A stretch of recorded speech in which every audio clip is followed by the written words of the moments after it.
নমস্কার বন্ধুরা, আমার চ্যানেলে আপনাদের সকলকে স্বাগত। আর আজ আমি নিয়ে এসেছি ঝিঙে ও অল্প একটু বেসন দিয়ে দুর্দান্ত স্বাদের একটি নিরামিষ রেসিপি। এই তীব্র গরমে মুখের রুচি ফেরাতে কম তেল মশলায় দুর্দান্ত স্বাদের কিছু রান্না করতে ইচ্ছে হলে বানিয়ে নিতে পারেন এই রেসিপি, যেটা গরম গরম ভাতের সাথে খেতে একদম অনবদ্য লাগে। চলুন তাহলে শুরু করা যাক। প্রথমেই আমি এখানে 500 গ্রাম মতো ঝিঙে নিয়েছি। ঝিঙের শিরাগুলো ভালোভাবে বাদ দিয়ে খোসাটা দেখুন একটু হালকা মতো রেখে এই রকম ছোট ছোট টুকরো করে কেটে নিয়েছি। আর ঝিঙের খোসা ছাড়িয়ে ভালোভাবে ধুয়ে নিয়ে তারপরে কিন্তু ঝিঙেগুলোকে আমি টুকরো করেছি। তো এবার ঝিঙেগুলোকে একটা পাত্রের মধ্যে উঠিয়ে রাখছি। এবার একটা বাটির মধ্যে নিয়ে নিচ্ছি 1 চামচ মতো সাদা কালো সর্ষে, তবে আপনারা শুধু সাদা সর্ষেও ব্যবহার করতে পারেন। 2 চামচ মতো পোস্ত দিয়ে দিচ্ছি। এবার এর মধ্যে অল্প একটু জল দিয়ে হালকা করে মিশিয়ে নিয়ে এটাকে কিছুক্ষণ ভিজিয়ে রেখে দিচ্ছি।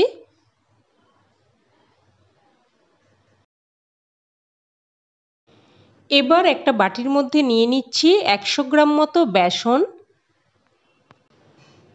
দিয়ে দিচ্ছি অল্প একটু কালো জিরে, পরিমাণ মতো লবণ, অল্প একটু লঙ্কার গুঁড়ো আর দিয়ে দিচ্ছি 1 চিমটে খাবার সোডা। এবার এর মধ্যে অল্প করে একটু জল দিয়ে দিয়ে একটা মিশ্রণ বানিয়ে নেব। তো একেবারেই কিন্তু জলটা বেশি দিতে যাবেন না, তাহলে মিশ্রণটা পাতলা হয়ে যেতে পারে। এবার এটাকে একটা হ্যান্ড মিক্সারের সাহায্যে খুব ভালোভাবে ফেটিয়ে নিচ্ছি। আর এটাকে কিন্তু এইভাবে একদম খুব ভালোভাবে ফেটিয়ে নিতে হবে, তাতে করে বেসনের বড়াগুলো একদম নরম ও স্পঞ্জি হবে। আপনারা চাইলে হাতের সাহায্যেও ফেটিয়ে নিতে পারেন। তো দেখুন মিশ্রণটা ঠিক এই রকম হয়েছে। আর এর থেকে যদি বেশি পাতলা হয়ে যায় সেক্ষেত্রে একটু বেসন মিশিয়ে নিতে পারেন। এবার এদিকে কড়াইতে আমি কিছুটা সর্ষের তেল গরম হতে বসিয়ে দিয়েছিলাম। তেলটাকে একদম ভালোভাবে গরম করে নিয়ে এবার মিশ্রণ থেকে অল্প করে একটু অংশ নিয়ে নিয়ে এইভাবে তেলের মধ্যে দিয়ে দিচ্ছি। আর আমি এইগুলো একটু ছোট সাইজ মতো করেই বানাচ্ছি, তবে এইগুলোকে কোনো নির্দিষ্ট শেপ দেওয়ার প্রয়োজন নেই, যেমন খুশি ইচ্ছে মতো শেপে বানিয়ে নিতে পারেন। আর এইগুলো একটু এইরকম ছোট ছোট সাইজ মতো হলেই খেতে কিন্তু বেশি ভালো লাগে। এবার এইগুলোকে উল্টে পাল্টে লাল করে ভেজে নিচ্ছি। দেখুন এইগুলো লাল মতো করে ভাজা হয়ে গেছে। এবার এইগুলো উঠিয়ে নিচ্ছি। আর বাকি যে কটা ছিল সেই কটাও আমি একই রকমভাবে বানিয়ে নিলাম। সমস্তগুলোই ভেজে উঠিয়ে নিয়েছি। এবার আমার একটু তেলটা বেশি মনে হচ্ছে, তাই কিছুটা তেল উঠিয়ে রাখলাম। আর এই তেলটা আমি অন্য রান্নাতে ব্যবহার করে নেব। ফোড়নে এবার দিয়ে দিচ্ছি 1/2 চামচ কালো জিরে আর একটা শুকনো লঙ্কা। ফোড়নটাকে কয়েক সেকেন্ড ভেজে নেব। ফোড়নটাকে কয়েক সেকেন্ড ভেজে নিয়ে এবার এর মধ্যে কেটে ধুয়ে রাখা ঝিঙেগুলো দিয়ে দিলাম। নেড়েচেড়ে মিশিয়ে নিয়ে দিয়ে দেব একদমই অল্প একটু হলুদ। আর হলুদের পরিমাণটা কিন্তু একদম অল্প একটু দিতে হবে। আপনারা হলুদ ছাড়াও রান্নাটা করতে পারেন, তবে হলুদের পরিমাণটা কিন্তু একদমই বেশি দেবেন না, সেক্ষেত্রে রান্নার স্বাদ নষ্ট হয়ে যেতে পারে। হলুদটা দিয়ে নেড়েচেড়ে মিশিয়ে নিয়ে মিডিয়াম টু হাই ফ্লেমে ঝিঙেগুলোকে হালকা করে ভেজে নেব। আর এখনই লবণটা কিন্তু দেব না। তো দেখুন ঝিঙেগুলোকে নেড়েচেড়ে হালকা করে ভেজে নিয়েছি। এবার এর মধ্যে দিয়ে দিচ্ছি পরিমাণ মতো লবণ।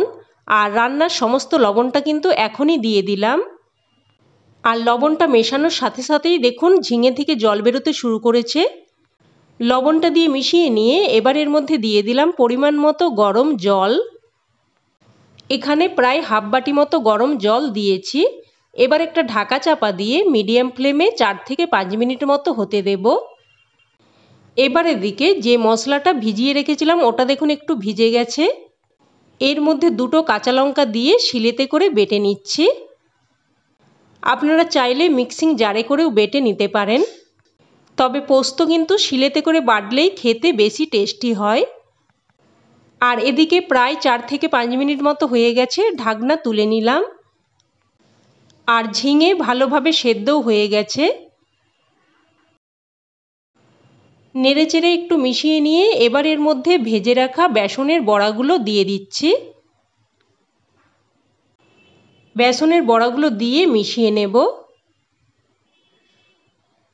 বেসনের বড়াগুলো দিয়ে প্রথমে একটু মিশিয়ে নিয়ে এবার গ্যাসের ফ্লেমটা একদম লোতে করে দিয়ে বেটে রাখা মশলাটা দিয়ে দিচ্ছি। মশলার বাটি ধুয়ে অল্প একটু জলও দিয়ে দিলাম। দিয়ে দিচ্ছি অল্প একটু চিনি, এতে করে স্বাদটা সুন্দরভাবে ব্যালেন্স হবে।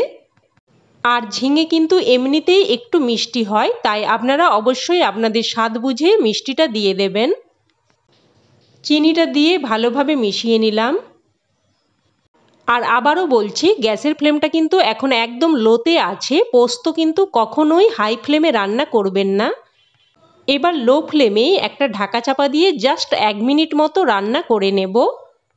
পোস্ত দিয়ে কিন্তু খুব বেশি রান্না করার প্রয়োজন নেই, তাতে করে কিন্তু পোস্তর স্বাদ নষ্ট হয়ে যায়। তো দেখুন বেসনের বড়াগুলো কিন্তু এখন একদম সফট হয়ে গেছে। আর এই তরকারিটা কিন্তু এইরকম একটু রস মতো হলেই খেতে বেশি ভালো লাগে। এবার এর মধ্যে দিয়ে দিলাম 1 চামচ মতো কাঁচা সর্ষের তেল। আর আপনারা চাইলে এটা কিন্তু স্কিপও করতে পারেন, তবে একটু কাঁচা সর্ষের তেল ছড়িয়ে দিলে খেতে কিন্তু বেশ ভালো লাগে। এবার গ্যাসের ফ্লেম অফ করে সর্ষের তেলটা মিশিয়ে নিলেই রেসিপি কিন্তু একদম তৈরি। গরমাগরম ভাতের সাথে এটা কিন্তু এক কথায় খেতে জাস্ট ফাটাফাটি লাগে। আর এই তীব্র গরমে এই রান্না কিন্তু একদমই তুলনাহীন।